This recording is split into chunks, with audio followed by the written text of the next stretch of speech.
तुम्हारे मुंह में तुम्हारी जबान थोड़ी है। आ निश्चय बयान जीबान का। અને છેલ્લે પાંચમી વાણી પ્રબુદ્ધ વાણી, કોઈ જ્ઞાનીની, કોઈ પહોંચેલાની, કોઈ પામેલાની વાણી. જૂઠા હે ભાઈ બાપ બડાઈ, આપણે પ્રફુલભાઈની વાણીમાં સાંભળ્યું. જૂઠી માઈ માજાઈ, જૂઠા પિતરાઈ, જૂઠ જમાઈ, જૂઠ લગાઈ લલચાઈ, सब झूठ सगाई अंत जुदाई, देह जलाई शमशाना, चित चेत सिंहाना, फिर नहीं आना, जग में आखर मर जाना. બેફામ સાહેબને બહુ જાણીતો એવો શેર કે બેફામ તોય કેટલું થાકી જવું પડ્યું, નહીતર જીવનનો માર્ગ છે ઘરથી કબર સુધી. આ ચિત ચેત સયાના, ફિર નહીં આના, જગ મેં આખર મર જાના. આ એક પહોંચેલાની વાણી. મને આમ વાંચતો તો ત્યારે નિર્વાણ ષટકમમાંથી એક વાત યાદ આવી. આદિ શંકરાચાર્ય લખે છે, न मे मृत्यु शंका न मे जाति भेद, पितानेव मैनेव माता न जन्म न बंधुर न मित्रम गुरुर्नेव शिष्य चिदानंद रूप शिवोहम शिवोहम. તો જગત મિથ્યા છે ને બ્રહ્મ સત્ય છે એવું એક વાત એટલી સહજતાથી આપણી વચ્ચે મૂકે. તો આ પાંચ પ્રકારની વાણીઓ મેં કહ્યું તેમ, પ્રગટ વાણી, પ્રણય વાણી, પ્રખર વાણી, પ્રગલ્ભ વાણી અને પ્રબુદ્ધ વાણી. આ પાંચ વિશે મેં વાત કરી. હવે આજના વ્યક્તિ વિશેષ જે પિંગળશી બાપુની કવિતાની રહસ્યોની ગુફાની બહાર ઊભા રહીને આપણા સૌ વતી ખુલજા સિમસિમ એવું બોલવાના છે. યશવંતભાઈ આનંદભાઈ લાંબા, એમનો જન્મ જામનગરમાં જાંબુડા ગામમાં નવરાત્રિમાં થયેલો. એમણે ગુજરાતી અને સંસ્કૃત એમ બે ભાષામાં અભ્યાસ કર્યો, BA કર્યું. કોલેજ કાળ દરમિયાન તેઓ નૃત્ય ભારતી જામનગર સાથે જોડાયા અને એમની નૃત્ય નાટિકા સત્યવાન સાવિત્રી ભારતના અનેક શહેરોમાં અને યુરોપ અને આફ્રિકામાં પણ ભજવાઈ ચૂકી છે. ગોરી ઘેલો કાન એમની સિરિયલ આજથી 3 દાયકા પહેલાં દૂરદર્શન અમદાવાદમાંથી રજૂ થઈ. 1988માં બ્રિટિશ સરકાર દ્વારા એમનું સન્માન થયું. ગુજરાતના પૂર્વ રાજ્યપાલ શ્રી RK ત્રિવેદીની હાજરીમાં એમને વિશ્વ ગુજરાતી એવોર્ડ એનાયત થયો અને નરેન્દ્ર મોદી સાહેબની હાજરીમાં પણ એમને હાલાર રત્ના શ્રી જામ સાહેબના હાથે આપવામાં આવ્યું. આપણે જાણીએ છીએ તેમ વિવિધ વિષયો, ખગોળ હોય, દર્શનશાસ્ત્ર હોય, ફિઝિક્સ હોય, સાહિત્ય હોય, સંગીત હોય, કેટલા વિષયો પર એમનો અભ્યાસ પણ છે, એમની હથોટી પણ છે અને એમનું અધિકાર્ય પણ છે. તો સહેજ પણ વિલંબ કર્યા વગર શ્રી યશવંતભાઈ લાંબાને વિનંતી કરું કે પિંગળશી બાપુની કવિતાઓ એમના જીવન કવન ઉપર વાત કરવા માટે પ્રસ્તુત થાય. શ્રી યશવંતભાઈ લાંબા.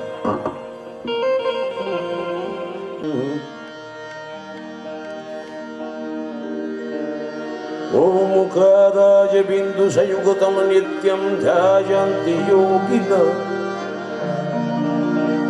कामदं मोक्षदं चैव ॐ मुखाराय नमो नमः आंगिकं भवनं यस्य वाचिकं सर्ववाङ्मयम् एकांगिकं भुवनं यस्य वाचिकं सर्ववाङ्मयम् आहार्यं चन्द्रतारादि तं नमः सात्विकं शिवम् वक्रतुण्ड महाकाय सूर्यकोटि समप्रभ वक्रतुण्ड महाकाय सूर्यकोटि समप्रभ निर्विघ्ने कुरु मे देव सर्वकार्येषु सर्वदा गुरुर्ब्रह्मा गुरुर्विष्णु गुरुर्देवो महेश्वरा गुरु साक्षात् परब्रह्म तस्मै श्री गुरुवे नमः.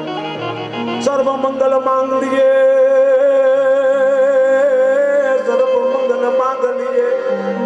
हे शिवे सर्वार्थ साधिके शरण्ये त्र्यंबके गौरी नारायणी नमोस्तुते. या कुंदे ऋतुसार हार धवलाया शुभवर्तान्विताया वीणावर दंड मंडित कराया श्वेत पद्मासनाया ब्रह्मा गच्युत शंकर प्रभुति भी देवे सदा वंदिता. क्षमा पातु सरस्वती भगवती निशेष जाड्या मगा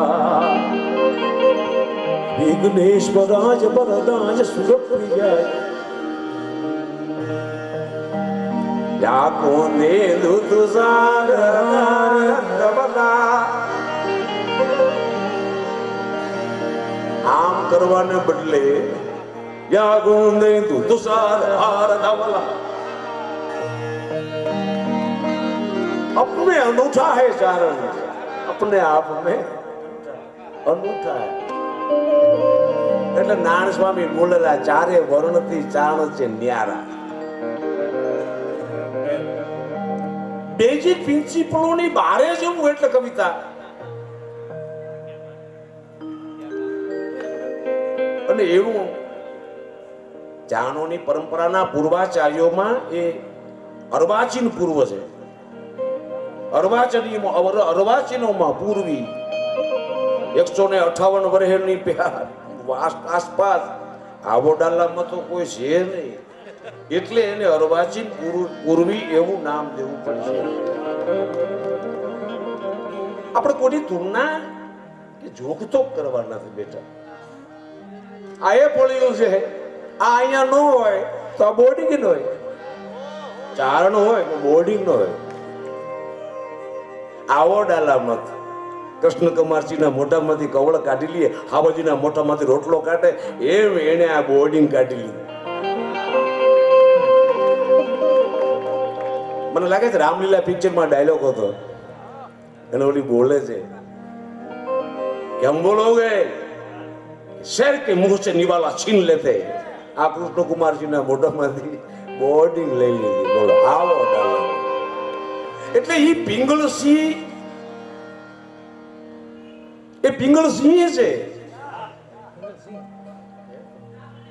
રાણી પરંપરામાં બાણસિંહ રાણસિંહ પિંગળસિંહ એવા ક્યાં સુધી લઈ જાવ તમને મિન્ચોવેસ્ચી નેમ ઠેઠ રશિયન હિબાડામાંથી ગુર્જરોની ભાષામાંથી હેઠો ઉતરતો ઠેઠ ઓસ્ટ્રેલિયાના જાપા સુધી એટલે કે વાયવ્ય ખૂણામાંથી અગ્નિ ખૂણા અમને પૂરો કરે અને ઓસ્ટ્રેલિયામાં જ્યાં વીજળીઓ ખૂબ પડે છે ત્યાં સુધી સી પ્રત્યે આવે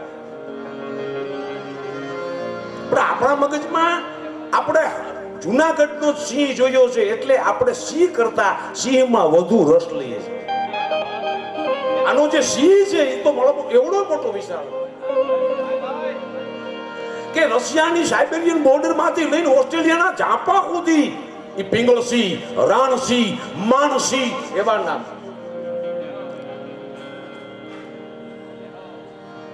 કઠણાઈ કેવી થાય મેઘાણીએ ચાણી સાહિત્યમાંથી પેલું પુસ્તક લખ્યું ચારણો સિવાય કોઈ ચારણ માથે લખ્યું હોય એવું પેલું થયું એટલે એને ચારણ હિતવર્ધક સભા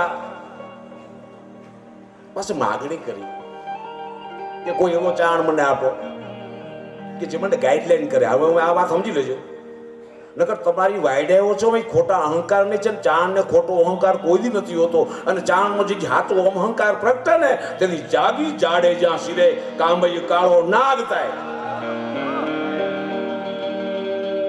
એ જે રૂપો છે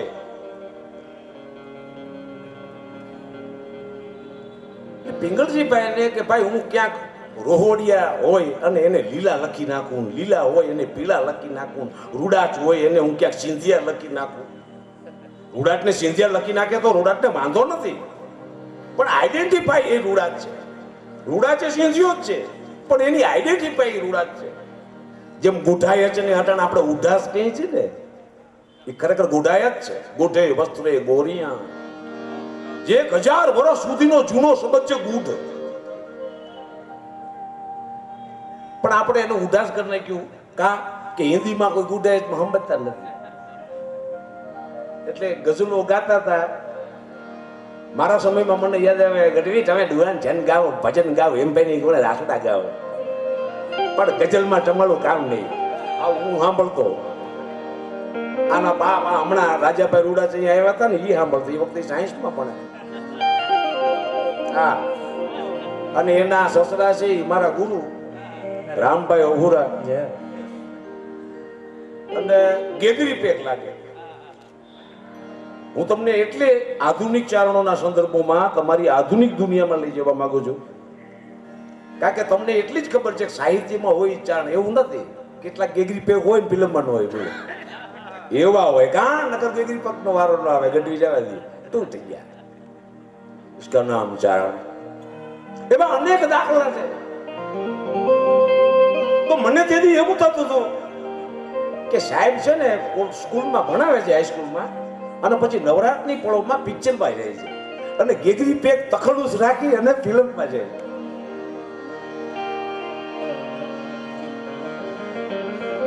આ ચારણો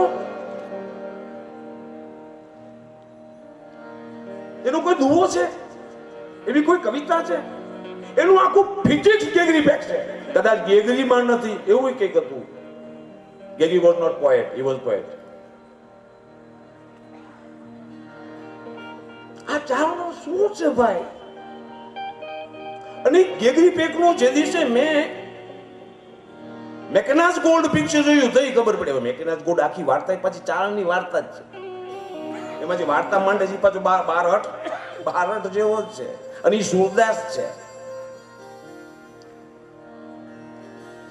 એ મેકના નસીબ ગોલ્ડ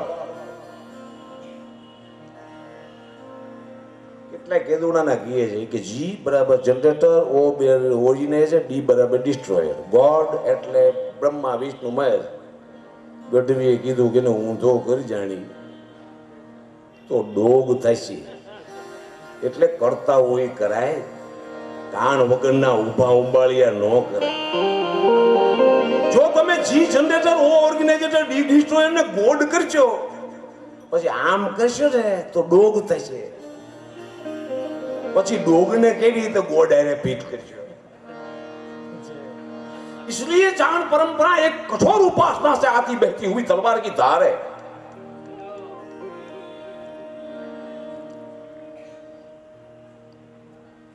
रविन्द्रनाथ टैगोर बोले थे, मैंने सुना था, राजस्थान में से पसार हुआ था, कुछ सुना था मैं. आ डाला मतो बोले છે, આ ચારણ જેવો ચારણ બોલે છે. ટાગોરને કેટલાક વિવેચકોએ the bard of modern time એવું કહેવામાં આવ્યું છે. બાર્ડ ઓફ હ્યુમેનિટી એમ કહેવામાં આવ્યું છે. ટાગોર ઓફ હ્યુમેનિટી નહીં, બાર્ડ એટલે ચારણ ઓફ માનવતા એવું બિરુદ ટાગોરને મળ્યું. તો બાર્ડ શું છે? આ મિનિસ્ટર, મને ઘણી વાર એવું થાય છે હું મિનિસ્ટ્રલ થી શરૂ કરું, ધ લાસ્ટ મિનિસ્ટ્રલ થી શરૂ કરું. મિનિસ્ટ્રલ શબ્દ શું છે ત્યાંથી શરૂ કરું, એમાં ટ્રેલ શું છે. બલદેવભાઈએ છાપેલી પિંગલવાણીમાં lay of the last minstrel એ વોલ્ટર સ્કોટનું સ્ટેટમેન્ટ છે. અને એ વોઝ ઇંગ્લિશ ફોકલોર પોઈસ્ટ હતો. એની કવિતાની તાકાત અને ઇંગ્લિશ સાહિત્યમાં એમ કહેવાનું હોય છે, Walter Scott border of minstrelsy. Walter Scott કોણ છે? કે મિનિસ્ટ્રલ શબ્દને સમજવું રહ્યો ને, ઘણી વાર એવું થાય કે આપણે ડફોળ કીધા હોય ને આપણે ડાયા સમજીને ફરતા હોય. આ બધી બાબતો જો નહીં સમજાય, એટલે કે શિક્ષણની હોનલ એને રાડું પાડતી હતી. આ કૃષ્ણકુમારસિંહ પાસે એટલે ભીખ માગતા હતા, એ ઠાકર દઈ દે. અને કૃષ્ણકુમારસિંહજી મોટા હતા, ભાવસિંહજી મોટા હતા, તખતસિંહજી 2 વર્ષ મોટા હતા બાબુ. એટલે ગોહિલવાડ આખો એનાથી નાનો હતો, આખો ગોહિલવાડ. એવું પ્રલંબ અને ભવ્ય આયુષ લીધેલું. એ આયુષો ત્યારે મળે છે કે જયારે નાનકડો પાતો ભાઈ, એ 12-15 વર્ષનો પાતો ભાઈ પોતાના મૂળુ બાપુની પોસ્ટ સંભાળી લે, એ વ્યવહારો સંભાળી લે, એ સોશિયલ લાઈફ સંભાળી લે, એ જીવન સંભાળી લે. પછી જેના દીકરા ડાલા માતા થાય, એના દીકરા ડાલા માતા થાય, જેને હારી ભક્તિ કરી. મૂળુ બાપુએ શું કર્યું? મૂળુ બાપુ વ્યા ગયા સીધા હરિદ્વાર. આજે મૂકવા જવા પડે છે, બાપુ હવે તમે જાઓ. આજે એવું ટાણું એવું છે, વૃદ્ધાશ્રમમાં મૂકવા જાય, હરિદ્વાર કથા કરાવવા જાય. રામભાઈ નાતાભાઈ નામ સાચું દેવ થઈ ગયા, મહાદેવ થઈ ગયા. પ્રોગ્રામ હતો, ભાઈ મને મળવા આવ્યા, મને કે હરિદ્વારમાં કથા છે, તમે અહીંયા આવશો? ઈશ્વરદાનનું નક્કી છે કે. મેં કીધું અટાણે હું સંચાલન કરું છું. તેથી હું વળી જે મિલિંદની ગુણે સંચાલન કરતો હતો. તો એમાં વળી મેં ઓલી લાખીની રૂડીની વાત માંડી તો રોવા માંડ્યા એ દત્તાણી. મને કે તમે આવો ને હરિદ્વાર.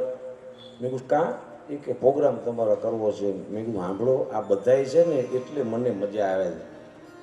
જો તારે નોતરવા હોય તો આખા ડાયરાને હરિદ્વાર નોત.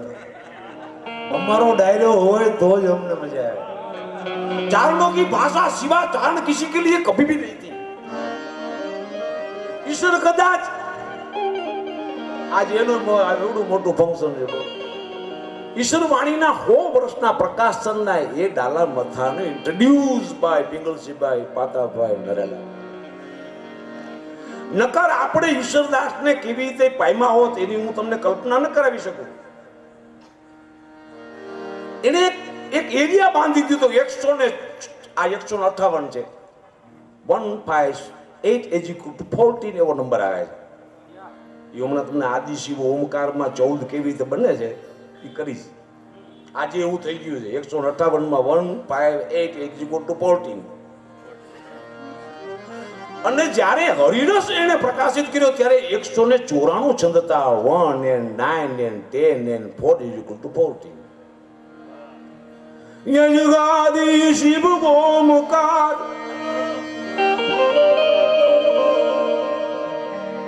યાદ રાખજો, આપણી વાલા છે. આપણા સમાજ માટે એને ઘણું બધું કરી લીધું છે. એટલે ક્યાંક કોઈ પ્રકારની તુલના આવે તો મિસગાઈડ ન થતા. મારી એક ટેવ છે કે હું વરરાજા સિવાય કોઈને હાર ચડાવવા નથી માંગતો. અમારે જાંબુડે રિવાજ કે વરરાજાથી ઊંચો દાગીનો જાનમાં કોઈ પહેરાય નહીં. અને બહુ જાનમાં મોટો દાગીનો કરાવ્યો હોય પોતે નવે નવો અને સમાજને દેખાડવા પહેરીને આવે તો એમ કહેવાતું વરરાજાના ભાઈના કે અણબરના ગળામાં નાખી દે, બાકી તારાથી ન પહેરાય. પછી કોઈ એમ કે વનચંદ ક્યાં છે, મારી એ ચોયણી પહેરી, એમ નહોતા. એ ચારણો કી પરંપરા है, ये जोक्स की परंपरा नहीं, खांडा खाखड़ की तलवारों वाली परंपरा. एक डगलू एक तहु चलू न પડે ચૂક એવી ઘોર આરાધનામાં આખો ડાયરો માળો રમી ગયો. એટલે ચરચરી ચારણોના કોઈ છંદ શાસ્ત્રમાં નથી.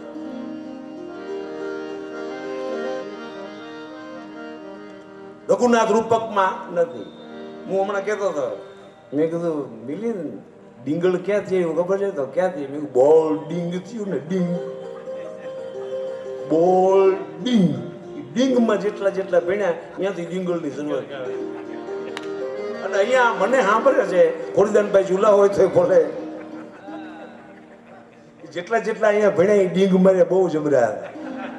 આ બોર્ડિંગમાં પેલા વિદ્યાર્થીઓ જબરી ડીંગ મારી છે. એવી બધી ડીંગ મારી કે ડીંગ મારવાના મિનિસ્ટર થઈ જાય. બીકે એ ડીંગ મારી જો તમે સાંભળી હોય તો.